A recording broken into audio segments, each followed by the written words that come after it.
Kabut ungu bergulung pelan di sekitar mereka. Setelah pertarungan dan perkenalan singkat, mereka berdua memilih untuk beristirahat di sebuah cekungan batu hitam. Api kecil dari serpihan jiwa menyala, memancarkan cahaya redup. Lira duduk bersandar, napasnya teratur kembali. Ia menatap pemuda itu, lalu membuka suara dengan nada dingin. Kalau kau ingin bertahan hidup di Sanctuary, ada 3 hukum yang harus kau pahami. Tidak ada pengecualian, tidak ada negosiasi. Inilah hukum besi Sanctuary. Pemuda itu hanya menatapnya dengan sorot tajam, menunggu kelanjutan. Lira mengangkat 3 jarinya. Pertama, memburu. Semua energi yang kita butuhkan hanya bisa didapat dengan berburu. Entah itu binatang jiwa atau sesama manusia. Tanpa berburu, kau akan melemah dan mati. Kata-kata itu menggema. Pemuda itu mengangguk pelan. Ia sudah merasakannya sendiri. Tubuh jiwanya haus, selalu menuntut energi baru. Yang kedua, lanjut Lira, menyerap.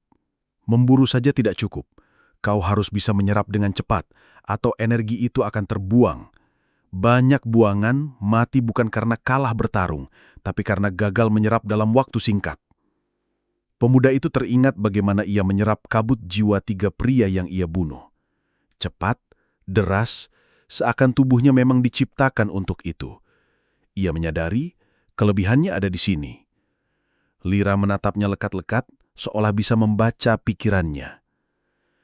Aku melihat caramu menyerap tadi. Kau berbeda. Itu bukan kecepatan normal. Pemuda itu hanya terdiam. Ia tidak berniat membuka semua kartunya. Lira menurunkan jarinya, meninggalkan 1. Dan hukum terakhir, bertahan. Semua perburuan, semua penyerapan, tak ada artinya kalau kau tidak bisa bertahan dari ujian Sanctuary. Ujian? Pemuda itu menyipitkan mata. Lira mengangguk, wajahnya serius. Sanctuary memiliki kehendak sendiri. Ada pengawas yang menjaga hukum. Mereka muncul tanpa peringatan, menyeret siapapun yang dianggap lemah atau berhenti berburu. Jika gagal menghadapi ujian mereka, jiwa akan dihapus, tidak tersisa apapun. Pemuda itu menghela napas dalam, menatap api jiwa yang berkelip. Jadi, jalan ini bukan sekedar tentang berburu musuh, tapi juga bertahan dari sesuatu yang lebih besar, entitas yang mengatur semua pergerakan di Sanctuary. Hening sejenak. Angin dingin berdesir, membuat kabut menari di udara. Akhirnya, pemuda itu berkata lirih tapi tegas. Memburu, menyerap, bertahan. Hanya 3 itu, atau mati. Lila mengangguk pelan. Itulah hukum besi. Semua yang hidup di Sanctuary hidup dengan itu, atau dikubur oleh itu. Pemuda itu mengepalkan tinjunya. Aura jiwanya bergetar. Kalau begitu, aku akan menjadikan hukum itu sebagai batu loncatanku. Aku tidak hanya ingin bertahan, aku akan menguasai Sanctuary. Tatapan Lira berubah sejenak. Ada sesuatu di matanya. Antara kagum, takut, dan ragu. Tapi ia tidak berkata apa lagi. Malam itu, hanya suara api kecil dan laungan jauh binatang jiwa yang menemani. Sanctuary tenggelam dalam keheningan yang aneh. Hanya laungan binatang jiwa dari kejauhan yang sesekali terdengar. Pemuda itu duduk bersila di atas batu hitam, mencoba menenangkan napasnya setelah perjalanan panjang bersama Lira. Namun, malam itu sesuatu berbeda. Tubuhnya terasa panas, seolah darah jiwanya mendidih. Aura berat yang biasanya stabil kini bergetar liar, seperti pusaran yang kehilangan kendali. Detak, detak. Jantung jiwanya berdentum keras, mengirimkan rasa sakit yang menusuk hingga ke tengkorak. Ia menggertakkan giginya, tangannya mencengkram dada. Apa yang terjadi padaku? Sistem bergema pelan di dalam kepalanya.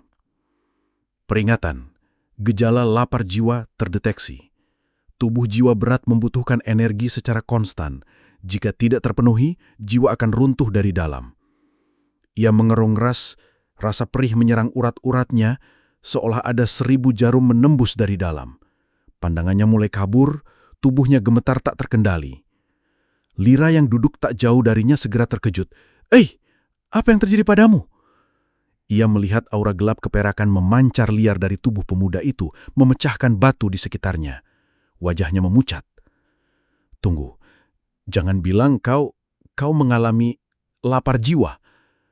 Pemuda itu tak mampu menjawab.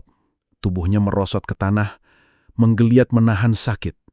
Ia bisa merasakan, tanpa energi jiwa baru, tubuh beratnya akan memakan dirinya sendiri. Lira menggertakkan giginya. "Bodoh, kau baru saja menyerap begitu banyak dari buangan itu, tapi tubuhmu masih meminta lebih. Apa sebenarnya dirimu?" Pemuda itu menghantam tanah dengan tinjunya, membuat retakan besar.